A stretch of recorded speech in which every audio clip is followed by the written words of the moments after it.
घरों के टूटने का एक बहुत बड़ा सबब यह है कि जब बीवी अपने शौहर के साथ होने वाले उलझाव को, होने वाली लड़ाई को, होने वाली कोई अदम मुवाफकत को अपने मेके बयान कर देती है, तो फिर यह शौहर को गवारा नहीं होता कि हमारे अंदर का मामला बाहर जाए। अगरचे उसने ज्यादती भी की हो, लेकिन फिर भी वो इस बात को पसंद नहीं करता कि मेरी बात कहीं और जाए।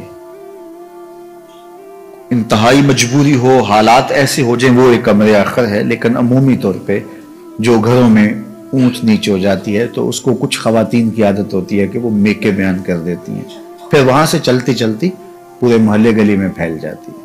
और वो ना भी उस पर बात कर रहे हों, लेकिन लहजों की तलखी और रवैयों का तबद्दुल उस शोहर को बता देता है कि मामला क्या हुआ है, जो बात हुई है वो कैसे पहुंच गई है, अगर उन्होंने उसका तज़किरा ससुराल ने उसके साथ ना भी किया। तो ये एक जो है वो इंसान को अल्लाह ने हसासियत दी है, वो इन चीजों को महसूस कर लेता है कि मामला क्या हुआ है। और यहाँ आज के जमाने में तो हमसाई को भी बता दिया, रिश्तेदार को भी बता दिया, वो व्हाट्सएप ग्रुप बने होते हैं, पूरे ग्रुप में डाल दिया कि ये क्या माजरा हुआ, और फिर अजीब रंग चढ़ता है और खानदान टूट के रह जाते हैं और तलाकें वाक़या होती हैं। अगर कोई उलझाव हो तो वो मियाँ बीवी के दरमियान हो, आज उलझने कल नहीं होगी, फिर याद भी नहीं होगी कहाँ कहाँ उलझाव हुआ था। जिंदगी में उलझने होती रहती हैं मियाँ बीवी के दरमियान, लेकिन उलझन खत्म हो जाएगी तो फिर याद भी नहीं रहेगा कहाँ कहाँ उलझन हुई थी। लेकिन अगर वो मेके पहुंच गई या ससुराल पहुंच गई, वो उलझन मोहल्ले गली में पहुंच गई, तो वो सारी जिंदगी नहीं भूल सकते, और कभी ये भूलना चाहेंगे भी तो कोई याद करवा देगा, तो जिंदगी की तलखियां बरकरार रहेंगी। इसलिए खातून के लिए बहुत अहम मामला है घरों को टूटने से बचाने के लिए कि जो है वो कभी भी इस मामले को आगे ना बढ़ने दिया जाए। मैं आपके सामने हुजूर का एक वाकया रखता हूं।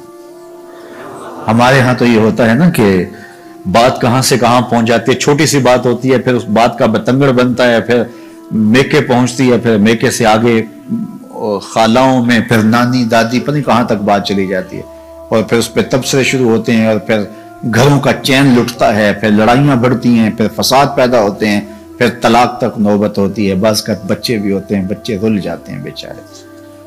तो ऐसे वाकयात रोज निगाहों से गुजरते हैं। तो ये एक बुनियादी चीज है, जब आग लगती है तो वो बिल्कुल छोटे पैमाने से लगती है, फिर भड़कती भड़कती वो पूरे जंगल को जला देती है। तो खातून ये कहे मैंने तो थोड़ी सी बात ही की थी, नहीं, अपने आप को कंट्रोल करो। सही बुखारी में रिवायत है, एक दिन हुजूर तशरीफ फरमा थे, उम्मुल मोमिनीन सईदा आयशा रज़ियल्लाहु ताला अन्हा भी थी। फरमाया, आयशा जब तुम मुझसे नाराज होती हो मुझे पता होता है। कैसी नाराजगी थी कि हजरत आयशा बताया नहीं कि मैं नाराज हूं, लेकिन हुजूर फरमाया कि जब तुम नाराज होती हो, यहां तो मेके तक पता होता ना, फरमाया मुझे पता होता है जब तुम मुझसे नाराज होती हो, नाराजगी चल रही होती है तो मुझे पता होता है। तो हैरत से पूछा आपको कैसे पता चलता है, यानी मैं तो बताती नहीं।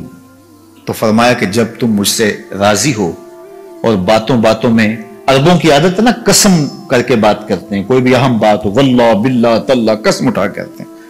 तो कहा जब बातों में कसम की नौबत आ जाए और तुम्हारी मेरे से कोई नाराजगी ना हो, तो फिर बात करते हुए तुम कहती हो ला व रब्ब मोहम्मद, मुझे मोहम्मद के रब की कसम। फिर तुम कहती हो ला व रब्ब मोहम्मद, मुझे मोहम्मद के रब की कसम।